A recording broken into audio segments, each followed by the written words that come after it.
All right, so I'm kind of going through a video experimentation phase, like trying out different video ideas.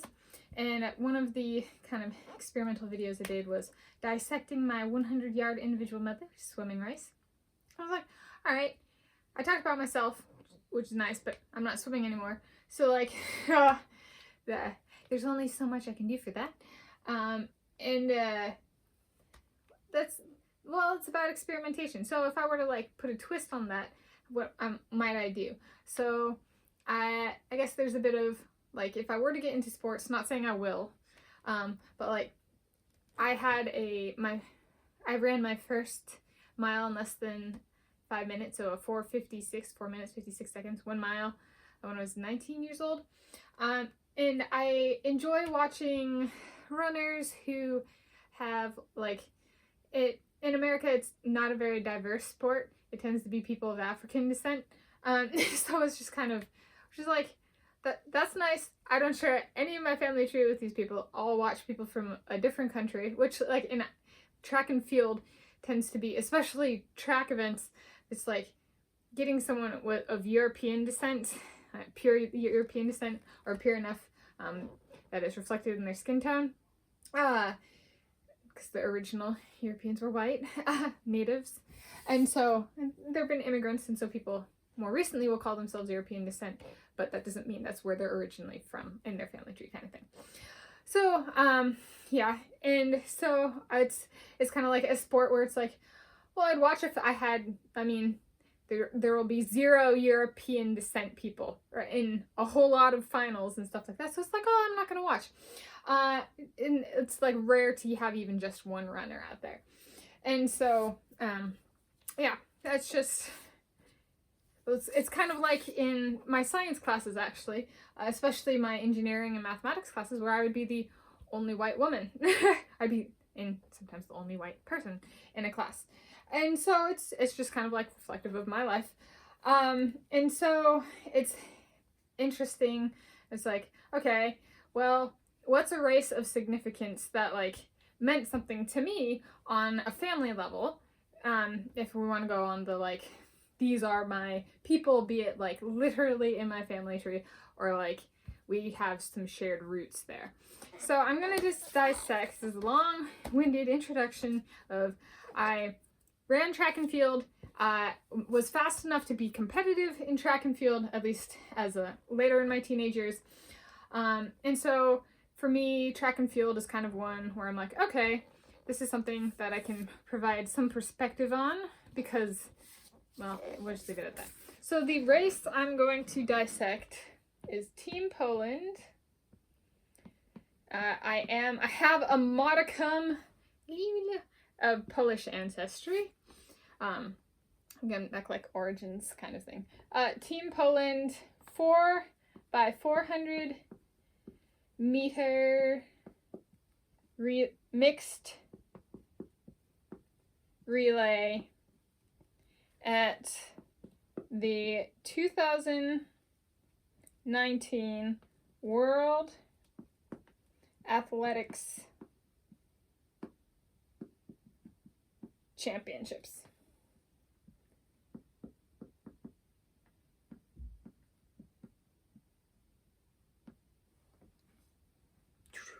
Okay, so this is the first World Championships ever where they held the 4x400 meter mixed relay. So what the hell is that? What the heck do those numbers mean? We're going to start with that. So in track and field, there's like, here's the track, here's the field. So track events are run on the track. Field events are conducted off the track. Okay, so here's the really, yeah, okay. So this is the track. And 1 lap equals 400 meters.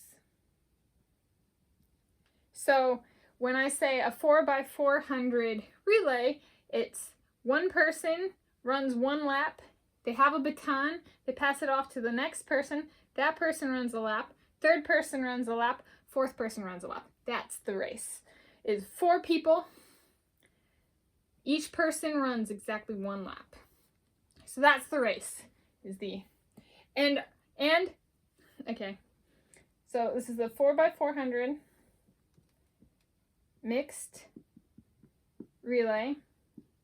So, and by definition, at this point in time, that means 2 women and 2 men. Each person runs 1 lap once. So they don't get to be the first person and then run the last lap. No, they only get to run 1 lap. All right, so how did Poland do this? Well, they chose a very ballsy approach. Like, I mean, it's like there are things that are just like so primal that, like, even if I wasn't Polish in ancestry, there's just like mad respect for what this team did. They did men, men, woman, woman. Okay, so this is Team Poland. So this is Poland. And everybody else, everybody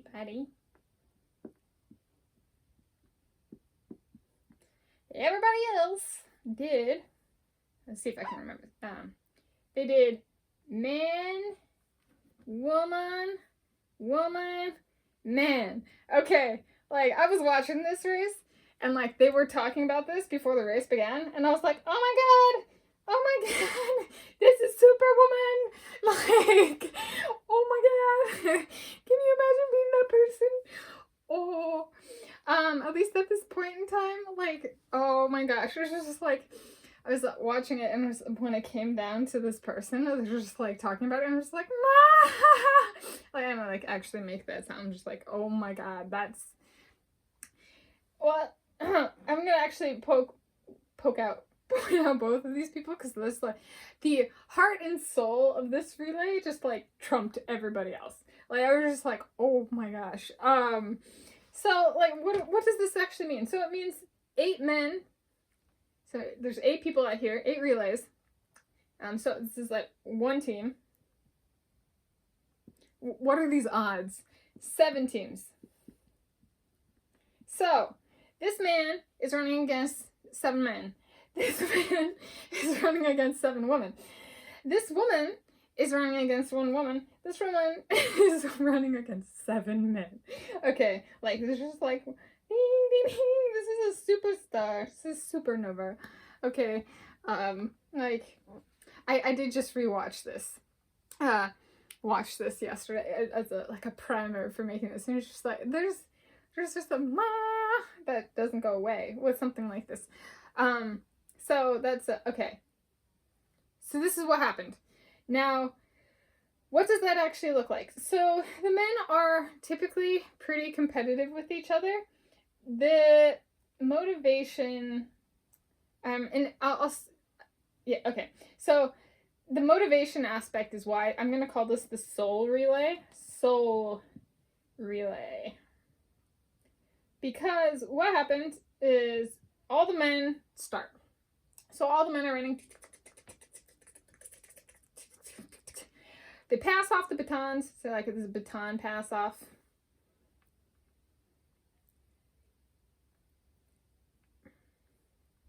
And this man has the hardest role of any man running this race because he is competing against 7 women, which, like, on the surface is kind of like, oh man, he's gonna crush it. No. Like, there